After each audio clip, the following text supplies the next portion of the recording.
সবাইকে শুভেচ্ছা জানিয়ে আজকে আলোচনা শুরু করছি। সম্মানিত দর্শক মণ্ডলী, আমাদের সমাজে একটি ডিজিজের ব্যাপক প্রচলন বা ব্যাপক ব্যাপ্তি, সেটি হচ্ছে অ্যাজমা বা হাঁপানি। আজকে অ্যাজমা বা হাঁপানি নিয়ে কথা বলবো। কিছু কথা, অ্যাজমা এবং হাঁপানি, যেটা বাংলায় বলা হয় শ্বাসকষ্ট এবং ইংরেজিতে বলা হয় অ্যাজমা, এই প্যাথিটির ইউনানি পরিভাষায় বলা হয় দাম্মা। আরেকটি নাম আছে, সেটা হচ্ছে জিকুন্নাপস। দাম্মাহ বা জিকুন্নাপস, এটা হচ্ছে ইউনানি পরিভাষা। এর মেডিকেল টার্ম হচ্ছে অ্যাজমা, বাংলায় বলা হয় শ্বাসকষ্ট। সম্মানিত বন্ধুরা, এই অ্যাজমা কি জিনিসটা মূলত প্রথমে আমরা এটা জানবো। অ্যাজমাটি মূলত কি? যখন আমাদের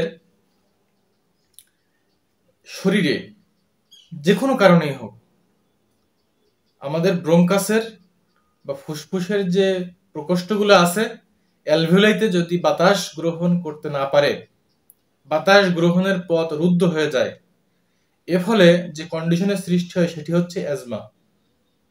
কথাটি যদি আমি আরেকটু বিস্তারিত যদি এক্সপ্লেন করি, মাংসপেশি সংকোচনের ফলে অথবা মিউকাস মেমব্রেনের ওপেনের কারণে অথবা এনি আদার্স কজ, বিভিন্ন কারণে যদি ব্রঙ্কাসের অ্যালভিওলাইতে এই বাতাস না পৌঁছায়, সে যদি বাতাস গ্রহণ করতে না পারে, তাহলে মানব শরীরে যে সমস্যার সৃষ্টি হয় সেটি হচ্ছে শ্বাসকষ্ট বা অ্যাজমা।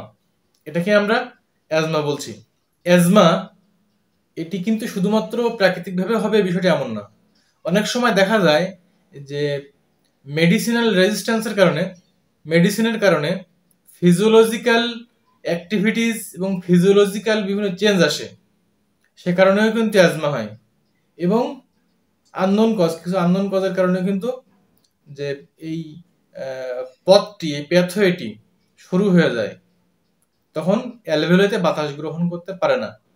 যখন অ্যালভিওলাই বাতাস গ্রহণ করতে পারে না বা যখন পরিপূর্ণভাবে শ্বাস প্রশ্বাস না হয়, তখন শ্বসনে বা শ্বাস নেওয়ায় ওই সময় একটা বাঁশির মতো সৃষ্টি হয়, বাঁশির মতো একটা শব্দ হয়। এই কন্ডিশনগুলো কিন্তু হয়। এই টোটাল প্রক্রিয়াটাকে বলছে অ্যাজমা। এই টোটাল প্রক্রিয়াটি কি বলছে? অ্যাজমা। যে অ্যাজমা, এই অ্যাজমা কয় রকমের অ্যাজমা রয়েছে, কয় ধরনের এই অ্যাজমাগুলো? অ্যাজমা মেনলি দুই ধরনের হয়। একটা হচ্ছে ব্রঙ্কিয়াল অ্যাজমা, একটা হচ্ছে কার্ডিয়াল অ্যাজমা। একটা হচ্ছে ব্রঙ্কিয়াল অ্যাজমা আর একটা হচ্ছে কার্ডিয়াল অ্যাজমা। এই ব্রঙ্কিয়াল অ্যাজমা এটা আবার একাধিক রকমের হয়, যেমন allergic bronchial asthma, allergic bronchial asthma, psychotic bronchial asthma এবং neuritic bronchial asthma. Allergic bronchial asthma, psychotic bronchial asthma এবং নিউরাইটিক ব্রঙ্কিয়াল অ্যাজমা, স্নায়ুবিক সংক্রান্ত। আর আরেকটি প্রকারের যেটা আছে সেটা হচ্ছে কার্ডিয়াল। কার্ডিয়াল যে অ্যাজমা, এটি আবার দুই রকমের হয়। একটি হচ্ছে প্লেগমেটিক কার্ডিয়াল অ্যাজমা, আর একটি হচ্ছে infective cardiac asthma. Phlegmatic cardiac asthma আর একটি হচ্ছে ইনফেক্টিভ কার্ডিয়াল অ্যাজমা। সম্মানিত বন্ধুরা, আমরা জানলাম যে কয় ধরনের অ্যাজমা হতে পারে। অ্যাজমার এটিওলজি বা কারণগুলো কি কি, কারণগুলো আমরা এখন জানবো। অনেক ধরনের কারণে অ্যাজমা হতে পারে। যেমন পুরাতন সর্দি কাশি হলে অ্যাজমা হতে পারে, টনসিলাইটিস হলে অ্যাজমা হতে পারে, ব্রঙ্কিয়াল সমস্যা হলে অ্যাজমা হতে পারে, ব্রঙ্কাইটিস হলে তো হবেই অ্যাজমা। এগুলো হচ্ছে কারণ, অন্যতম কারণ। ইমিউনিটি দুর্বল হয়ে গেলে অ্যাজমা হতে পারে, ধুলাবালির কারণে অ্যাজমা হতে পারে, দুর্বলতার কারণে অ্যাজমা হতে পারে, খাদ্যের কারণে অ্যাজমা হতে পারে, হিস্টেরিয়া, দুশ্চিন্তা, ভয়ভীতি, পাকস্থলীর সমস্যার কারণে অ্যাজমা হতে পারে, যেমন পেটে গ্যাস হওয়া, এগুলো হলে অ্যাজমা হতে পারে। ফুসফুসের বিভিন্ন রোগ হলে অ্যাজমা হয়। দেহে যদি ম্যালিগন্যান্ট টিউমার হয়, সেক্ষেত্রে অ্যাজমা হওয়ার সম্ভাবনা রয়েছে। এছাড়াও কিছু আছে ইনহেরিটেড, বংশগত হবে অ্যাজমা হয়, বংশ পরম্পরায় এই প্রকৃতিটা সন্তানের মধ্যে চলে আসে। যদি শরীরে গাউট হয় এবং ইসিনোফিলিয়ার গ্রেড বেড়ে যায় তাহলে কিন্তু অ্যাজমা হয়, এগুলোর কারণে অ্যাজমা হয়। এছাড়াও রয়েছে হরমোনাল প্রবলেম, হরমোনাল প্রবলেমের কারণে অ্যাজমা হতে পারে। সবচেয়ে আরেকটি গুরুত্বপূর্ণ কল হচ্ছে কৃমি সংক্রমণ হলে কিন্তু অ্যাজমেটিক প্রবলেম হতে পারে, ধূমপান করার কারণে হতে পারে, ধুলাবালিতে থাকার কারণে অ্যাজমা হতে পারে, শ্বাসনালীতে ব্যাকটেরিয়া এবং ভাইরাসের যদি আক্রমণ দেখা যায় তাহলে কিন্তু অ্যাজমা হতে পারে।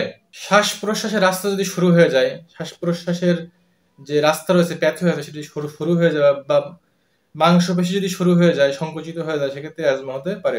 সম্মানিত বন্ধুরা, আমরা এখন জানবো যে এর লক্ষণগুলো কি কি, সিমটমস কি বা আলামত কি, এটা আমাদের জানতে হবে।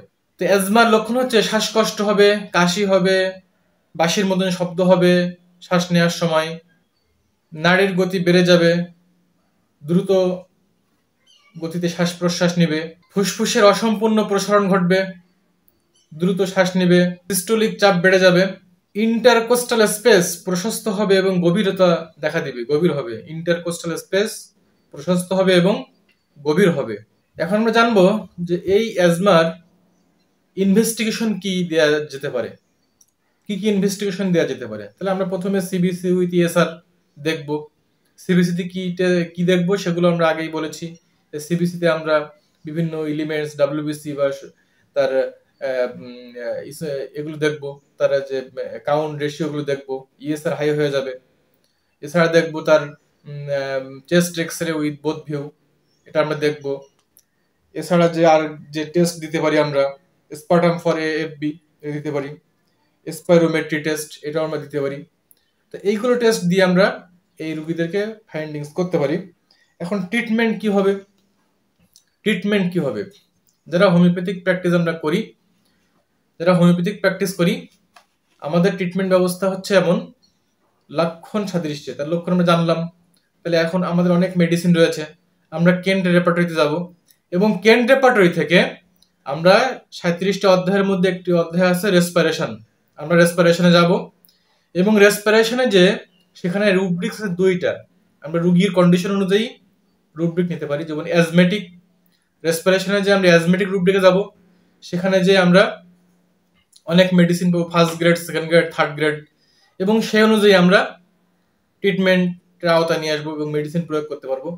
আবার একটি আছে রেসপিরেশনে ডিফিকাল্ট, আমরা ডিফিকাল্টে গেলে তাহলে আমরা আরো কিছু মেডিসিন পাবো। তাহলে আমাদের রেসপিরেশনে 2টা রুব্রিক আছে, একটা হচ্ছে ডিফিকাল্ট রেসপিরেশন, ডিফিকাল্টে গেলে আমরা অ্যাজমার সকল যাবতীয় মেডিসিন পাবো, আর একটি হচ্ছে রেসপিরেশন অ্যাজমেটিক, আমরা সেখানে গেলেও পাবো। এখন ইউনানি চিকিৎসা বিজ্ঞানে আমরা অ্যাজমার কি মেডিসিন আসতে পারে, বাংলাদেশের প্রেক্ষাপটে কয়েকটি মেডিসিন বেস্ট, যেমন জে1 বা জোশিনা খুব ভালো মানের মেডিসিন, জে1 বা জোশিনা খুব ভালো মানের মেডিসিন। লৌকে সপস্থান খুব ভালো মানের মেডিসিন, লৌকে সপস্থান। এরপরে হাব্বে শেফা খুব ভালো ওষুধ। রসুন থেকে একটা ট্যাবলেট বের হয়েছে, নাম দেওয়া হয়েছে গার্লি ট্যাব, রসুন থেকে তৈরি গার্লি ট্যাব, ভালো কাজ করছে। এছাড়াও আরো কিছু মেডিসিন আছে, যেমন খামিরে আব্রেশম ও মাজুনে চোপচিনি, খামিরে আব্রেশম, মাজুনে চোপচিনি এবং সিরাফ এজাজ। এই সিরাফ এজাজ এইটা ভালো কাজ করে ইউনানি যারা ট্রিটমেন্ট করেন।